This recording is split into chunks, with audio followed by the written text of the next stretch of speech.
Sir, for this episode ng Lieutenant General Macairog Alberto series, pwede pa sir mag-focus tayo doon sa big role na ginagawa ng Armed Forces ng Philippine Army sa pagtatatag ng environment conducive to peace and development, lalo na sa ating mga syudad, sir.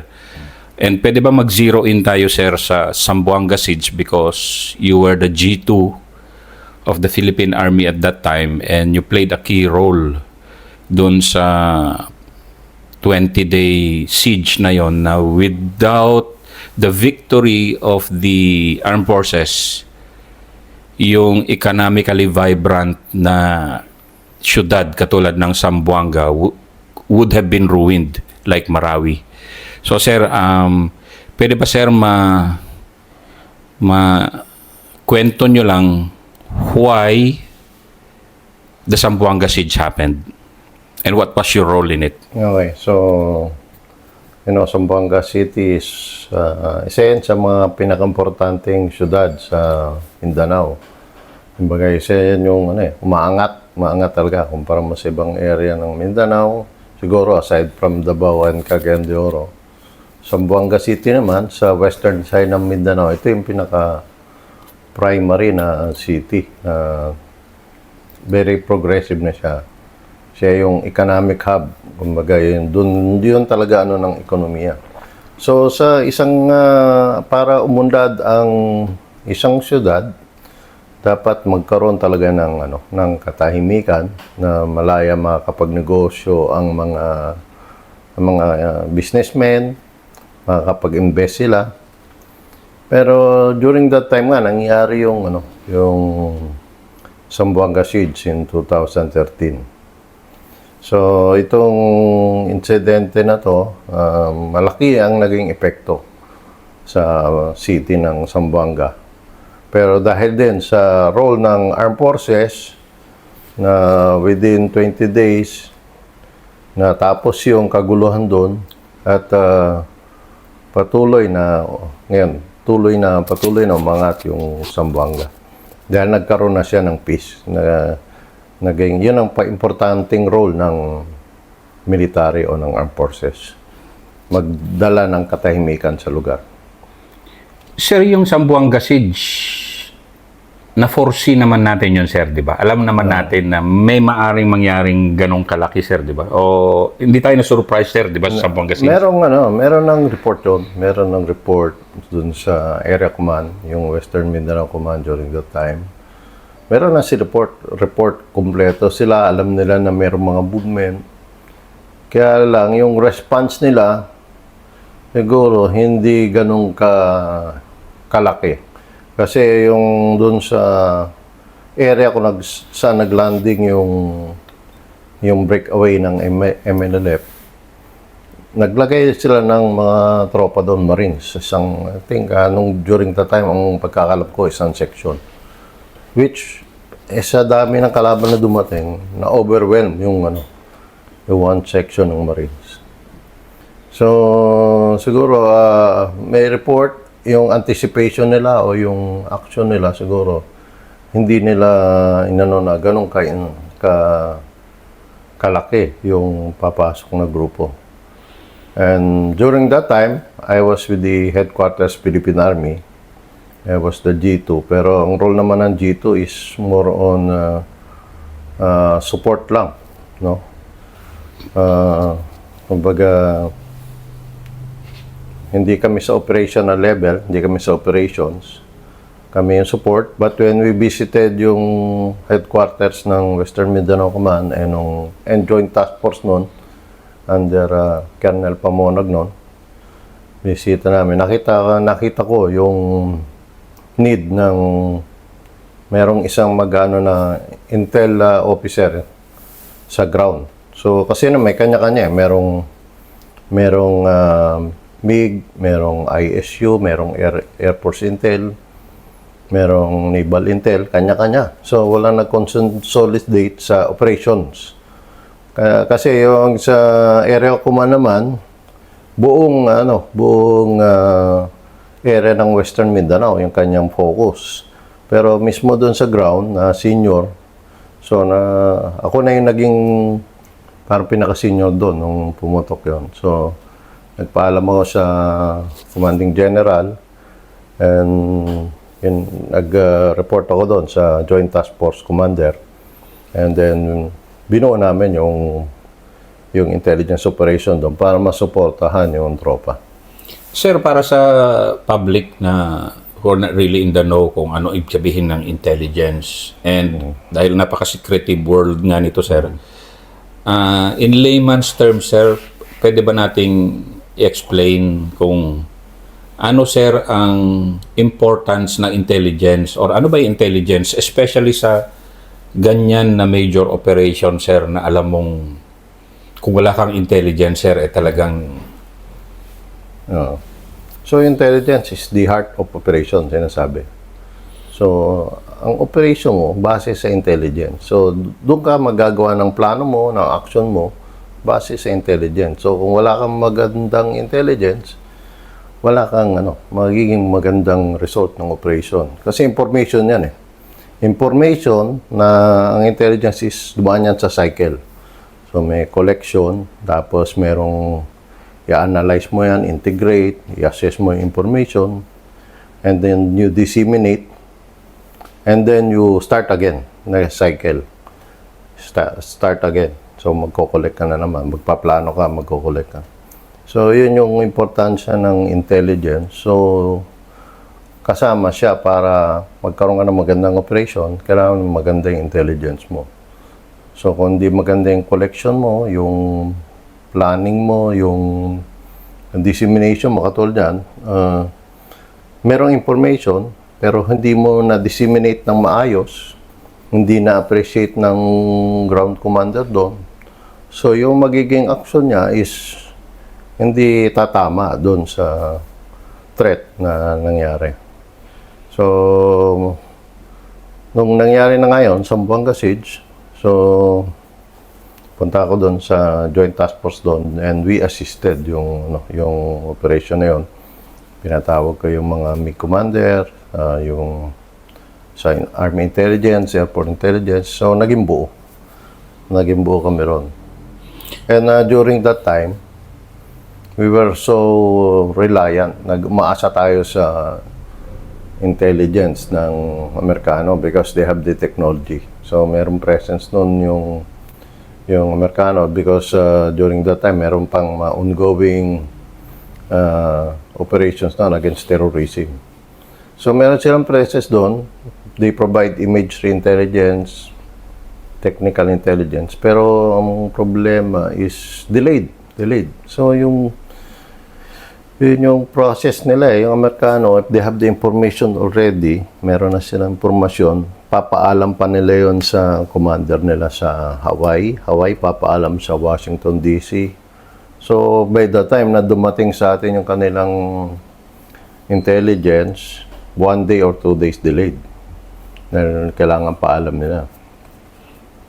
So, nakita namin na ang kulang natin is imagery intelligence. Which, yung time na yon, yung G2 noon, ang direction namin, mag-develop ng imagery intelligence to drone. So, gumamit na tayo ng drone noon during that time. It's locally made na drone, tapos with some friends na merong technology from Davao, from Cavite, gumawa kami, ginamit namin doon sa So, yun palagay ko nakatulong, napadali yung operations doon ng mga sundalo natin kasi nagiging timely. Yun importante, timely intelligence. Sir, yun ba yung first use of drones, I mean, sa major scale, sir, sa Philippines, sir? As far as your experience is concerned? As far as I know, alam ko yun yung Kasi wala pa tayong 2013 wala pa tayong capable na drone noon. Though previously, mga previous years, nagsubok na sila, gasoline, malalaking drone. Pero sa atin, yung maliliit na drone, yung ginawa namin noon. Ginamit namin doon. So, kaya nga, nakikita natin kung nasaan yung kalaban. So, doon ngayon yung focus ng mga operations natin. Hindi na tayo umasa sa from other countries or from other technologies na ang tagal dumating. Ito, timely. So, yun nga, yung drone, paliparin namin. Nakita yung location ng laban, picturean, tapos lalanding, download namin. Wala pa tayong, yung timely na may video na hindi pa ganun ka-develop. May video yung drone tapos may papasa sa iyo sa cellphone mo o During that time, wala pa yung ganung technology. So, Image pa lang nun, sir. Image lang, picture, landing, tapos lagay, saan yan sa mapa, locate, doon ang focus ng operation. Kaya yung drone namin nun, parang mga dalawang piraso, butas-butas yun. Ang daming tama ng bala, binabaril ng kalaban. Ganun ba, sir? Oo, binabaril ng Gano'ng kalaban. kalaki yung drone nyo, sir? For the benefit ng maliit mga lang, siguro tech enthusiasts. mga yung lapad niya, yung wing, parang airplane yung type niya. Tawag to fixed wing. So mga 2 feet lang yung lapad, maliit lang. Basta kaya niyan dalhin ng camera. Ilusot-lusot namin doon sa mga cable wire, kuryente ng Zamboanga. And then landing, saluhin namin, load, tapos lipad na naman. Pag may tama, tape lang, tape. Lipad. Pero sir, pagkatapos noon, ibagsak nyo sa mga operating unit, sir. Yung... Doon na. Kaya nandun kami sa Joint Task Force Headquarters. Kalat kagad kung nasaan yung location. So, for example, sir, ano yung... pwedeng balikan natin kaunti, sir. Ano yung naging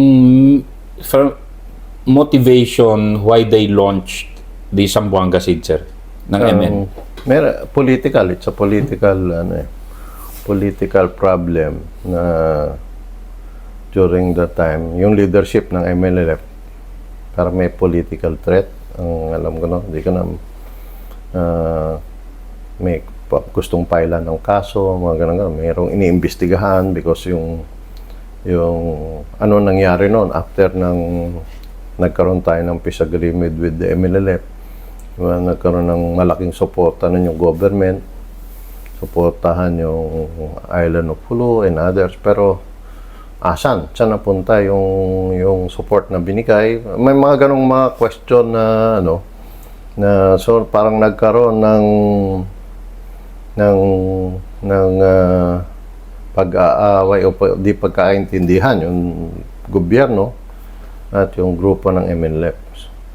Pero yung majority naman ng MNLF during that time was with the government. So nagkaroon ng breakaway.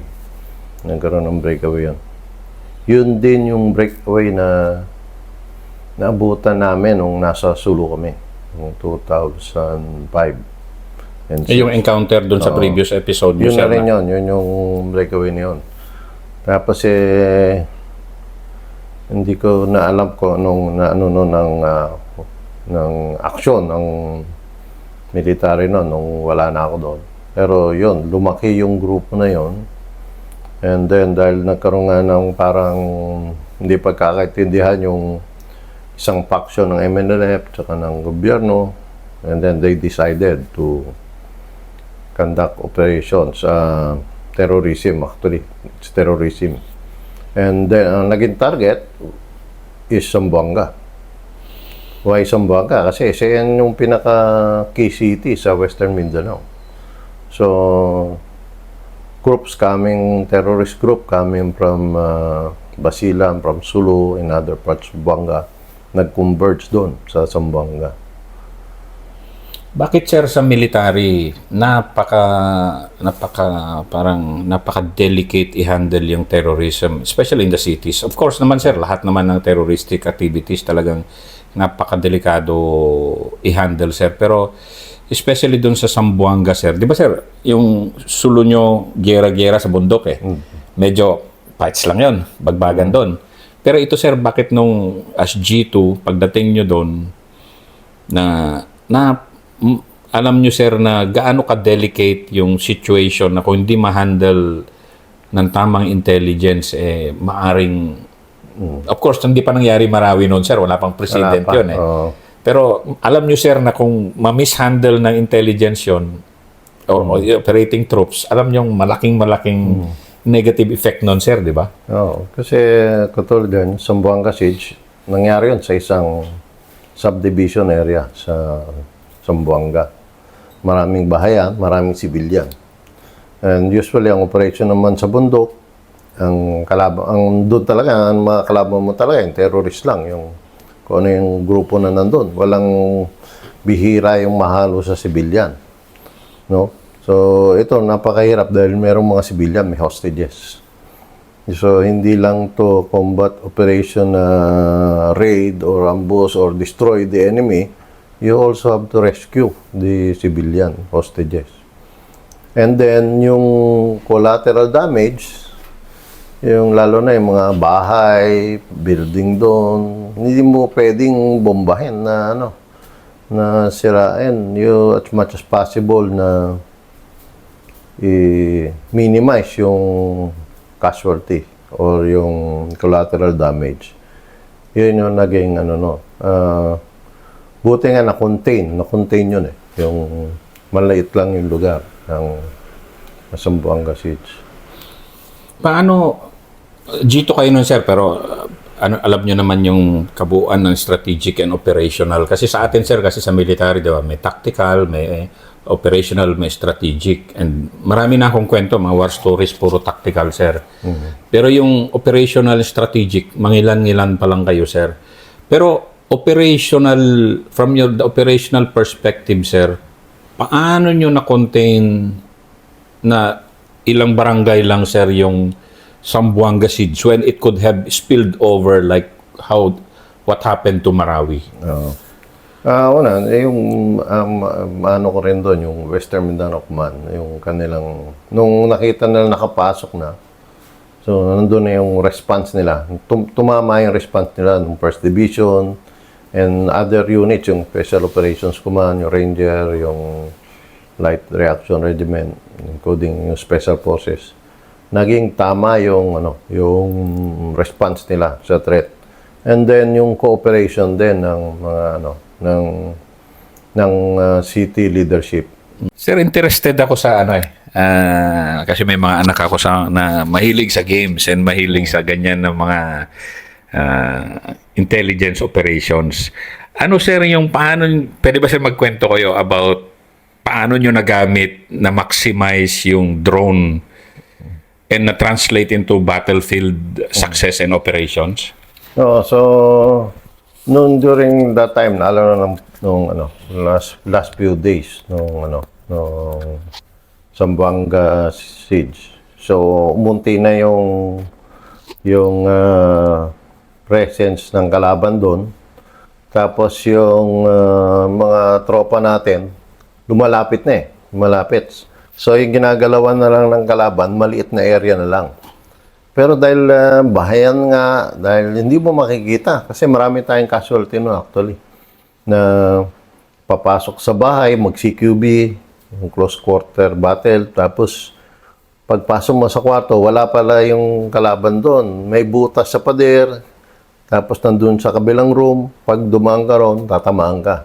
So, marami tayong naging casualty na gano'n. Na, diba, yung sa napapanood natin sa mga video games sa TV o sa papasok sa kwarto, tadyakan yung pito, barilin yung target doon. Pero yung Zamboanga Siege, wala doon yung kalaban sa kwarto.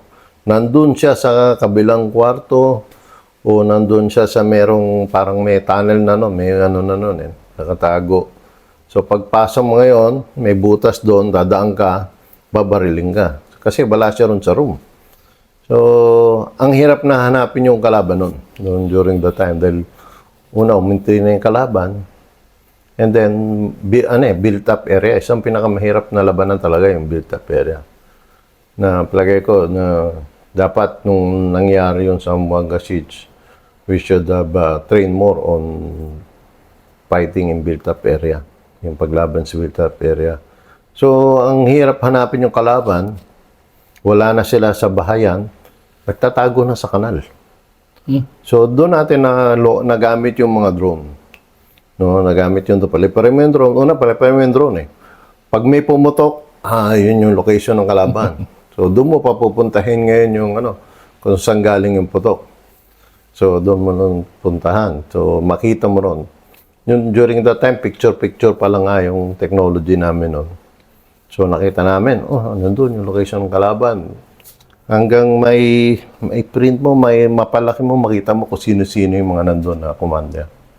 Kasi, actually marami akong pictures nila, sir. Kasi talagang identified lahat pala, sir, yung sinamali. Identify mo, kainong grupo to, ilan yung tao niya. So, yun yung may information naman na intelligence. So, nalaman natin saan yung location. So, doon naging focus na yung operation. So, napadali yung paghahanap natin. And then, nakita ko isang tactics din doon na ginawa ng is once pinasok mo isang building, occupy mo na. Kasi pag iniwanan mo yun, babalikan yun. Babalik ang kalaban doon. Another operation ka na naman.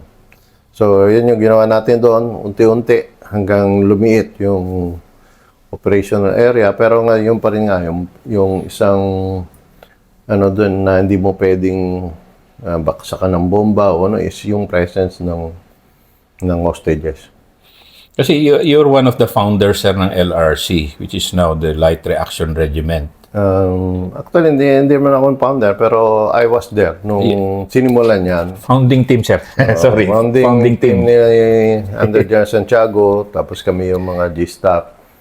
And kami ni John G. Luntok noon, nung nagsimula, ano yung training, anong pwedeng gawin. So, yung pati yung mga operational testing ng LRC, sinimula namin. Sino yung pwede, sino yung hindi pwede, pati yung sa selection process. So, tinuloy naman kasi umalis na ako ng SOCOM noon, tinuloy naman nila Lieutenant Luntok noon, yung direction, tsaka yung gusto mangyari ni John Santiago noon sa LRC. Kasi, sir, di ba, sir, yung LRC is trained for counter-terrorism talaga, and of course, be it in the jungles or urban combat. Pero jungle, sir, nahasa nyo na sila since 2000, di ba? 2000 to 2012. Babad na sila sa operations sa jungle. Pero ito, sir, kasi Zamboanga, ito yung first urban combat din ng LRR at saka ng SR, sir. So, bilang isang former battalion commander ng Ranger na Intel, kayo na G2 ng Army, sir, yung mga nyo din nun, yung parang sir, yung mga insights nyo sa sarili nyo nun na ito na ako ngayon. We control these two elite units through intelligence na you are the, sir, di ba? You are the main man na nag-aggregator. So, paano nangyari yun, sir, na, of course, happy kayo, I'm sure na kayo yun. Happy kami, pero parang nainggit kami. Kasi during that time na pag kahit nga nagpuputo ka pa dadalawin namin ni Colonel Pamonag noon. Yung mga unit commander, sila Ted Llamas, yung battalion commander siya ng LRR. No, sir. Kaya hindi ko na maalala kung sino yung battalion commander ng Ranger no, parang si Pangki yata. Sir Pangki, sir. Sir Pangki. Tapos sama ko si Ed Dabalan, punta namin doon. Pagbulahan kami doon, para siguro uplift din yung moral ng tropa at ng mga commander doon sa ground. Kahit nagpuputukan dyan, we share yung risk. Sa tabi namin, kasi minsan nagkikwentuhan na kami doon. Nandun yung planning na bulahan and kwentuhan ba. Pero nagpuputo ka na sa tabi, sigawan na yung tropa sa gilid namin. Pero tawa-tawa lang. Yung nun. Ganun yung Pero gusto mong sumali doon, kaya lang, na ako. Parang hindi na babagay sa akin. Baka medyo mataas na yung ranggo ko noon. Tsaka hindi na ganun kabilis yung reflexes ko. Kasi si Sir Dave, sir, ang regiment commander namin. Pero yun nga, masaya yung nung during that time na nandun. Na kita-kita kayo roon. Halos na magkakasabay nun sa regiment o mga teniente nun. Tapos, yun, magkwentuhan kayo, planning and kwentuhan din. Tapos may nagpuputuhan sa tabi nyo, malapit na sa inyo.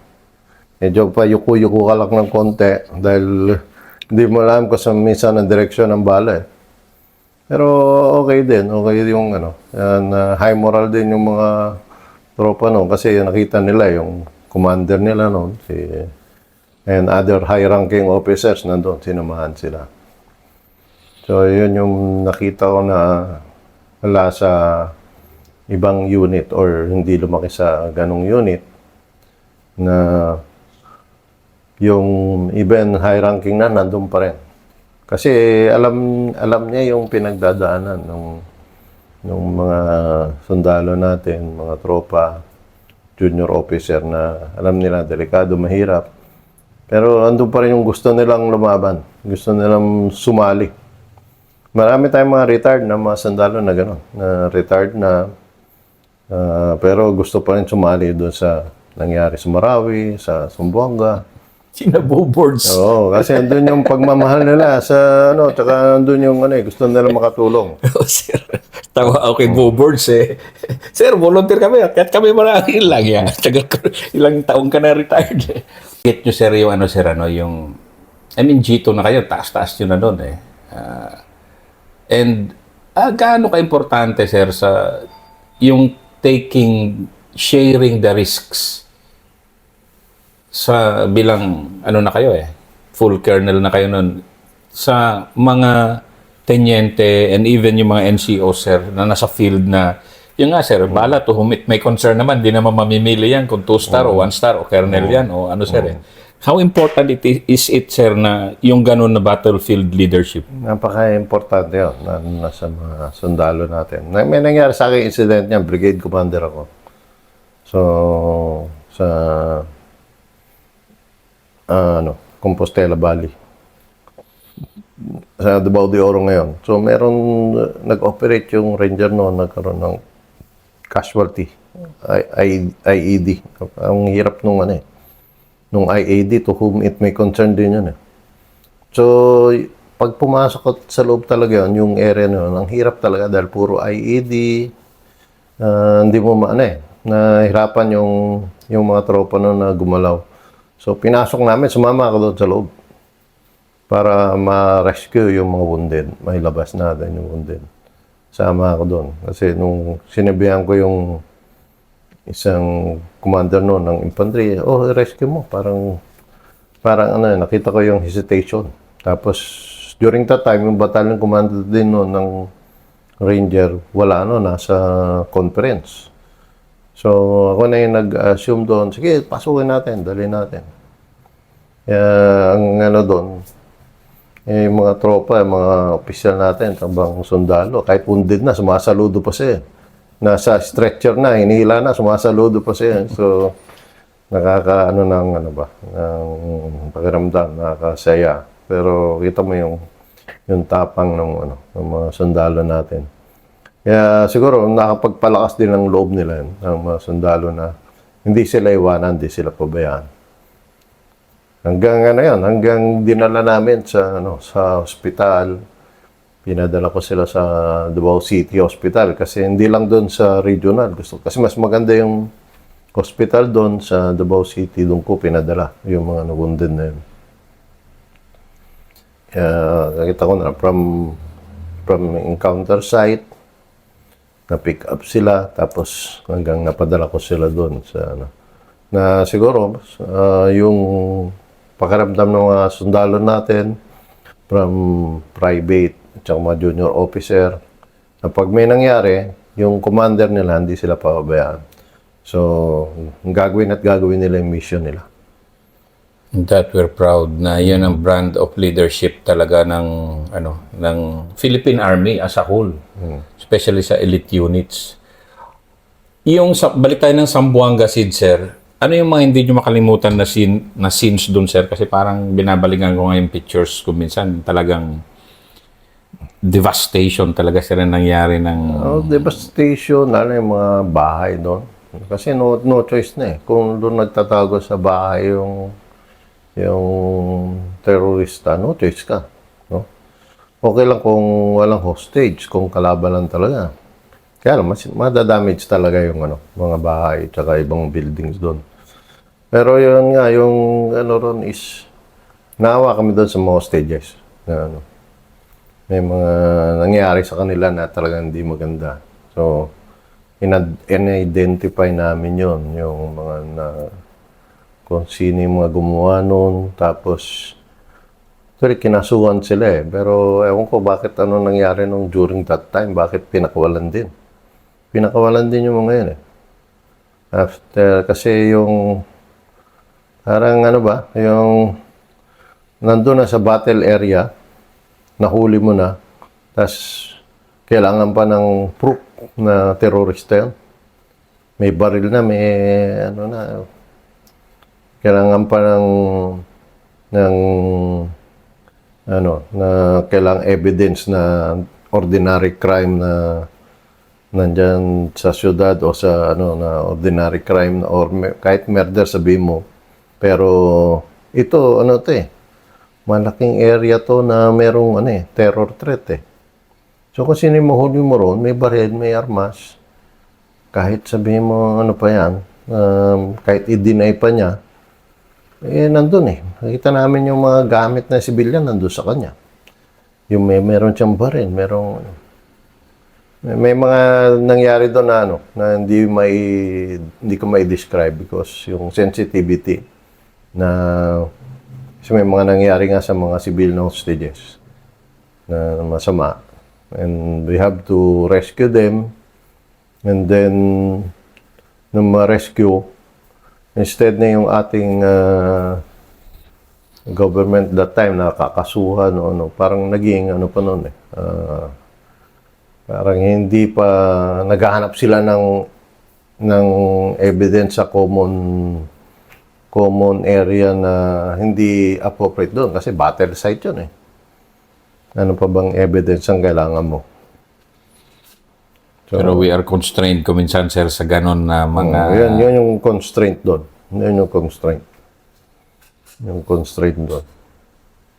Na as professional soldiers, sir, talaga, I mean, we take pride in being a very professional organization, sir, di ba? And thanks to all, to you've seen it from 87, sir, to after retirement, napakalaki ng nangyaring professionalization ng Army, sir. Malaki. So, pinasa namin for prosecution ng government, no. Pero kumbaga yung role natin, ginawa natin, halos mamatay tayo doon. Yung mga tropa natin, may iba namatay. Ginawa nila yung trabaho nila, yung mission nila. Pero yun nga, hindi na ayos. Kaya importante dapat yung effort ng hindi lang ng military, kundi yung other agencies ng government. Again, terrorism dapat buo. Hindi yung parang kinampihan mo pa yung terrorist. Masyadong yung masyadong liberal or masyado kang democratic yung thinking mo na kailangan mong evidence talaga para mapatunayan na terorista. Pag hindi, i-release. So may nangyaring gano'n na mga instances na sabi ko, nagpakantahirap yung mga sundalo natin. So napaka-importante na yung other agencies, pag ganyan terrorism, full support dapat sa military. And then how did Zamboanga end, sir? Of course, sir, it ended in victory sa atin over the MNLF, rogue elements ng MNLF. Pero anong na-feel nyo nun, sir, nung patapos na and especially nung maipakita ng Zamboanga yung great appreciation nila dahil hindi nag-spill over sa main city center, sir, yung Zamboanga siege? Kasi yung relief na tapos na yung kasi hindi yun yung primary job ko eh. Makabalik na ako sa primary job ko. Pangalawa is yung hindi na madadagdagan pa yung casualty. Tapos yung pride mo sa unit, sa mga unit natin, sa Army, and even yung Navy, Marines, and other special unit, and yung police.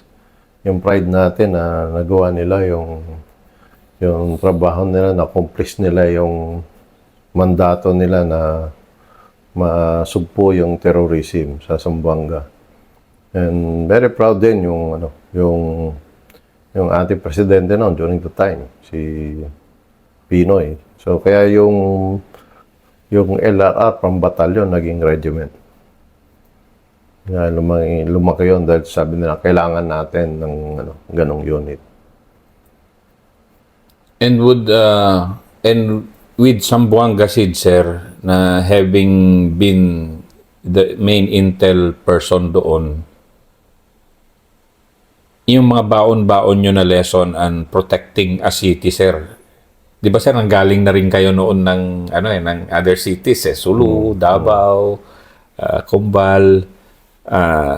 Yung baon-baon nyo no na how to protect a city, solid na, sir, yung experience nyo from operations to intel, sir. Ano yung after ng Zamboanga Sid, sir? Oo. So, may sabi ko nga yung contingency planning. Meron dapat talagang contingency planning. And then, aside from contingency planning, yung i-rehearse mo, yung lahat ng dapat may involved doon, magkaroon kayo ng dry run o rehearsal. So, during that time, hindi pa ako task force Davao noon. After ng G2 ko, nag-task force Davao ko, yung lessons learned doon na nakita ko, yun yung ginawa ko sa Davao. Nagawa kami contingency plan, nagkaroon kami ng rehearsal. No, may mga talaga, ginawa namin more realistic yung mga scenario. Of course, yung may guidance ng city mayor, ng coordination sa police, sa 911 ng Davao, and other agencies, pati media. Kasama yun. So, ino-cover ng media yung parang yung contingency plan namin na ni-rehearse namin. So, bawat activity na merong main event noon sa city, nag-rehearse kami ng gano'n. So, kita mo yung reaction. So, meron kayong tawag to, tabletop exercise din, tapos nag-uusap-usap kayo, tapos nagkaroon kayo ng after action activity report, briefing. Nakita mo yung mali, next time improve. So, naging maganda yung yung nakita ko na lessons doon sa Zamboanga. Yun yung kung saan ako naging commander, yun yung in-implement ko.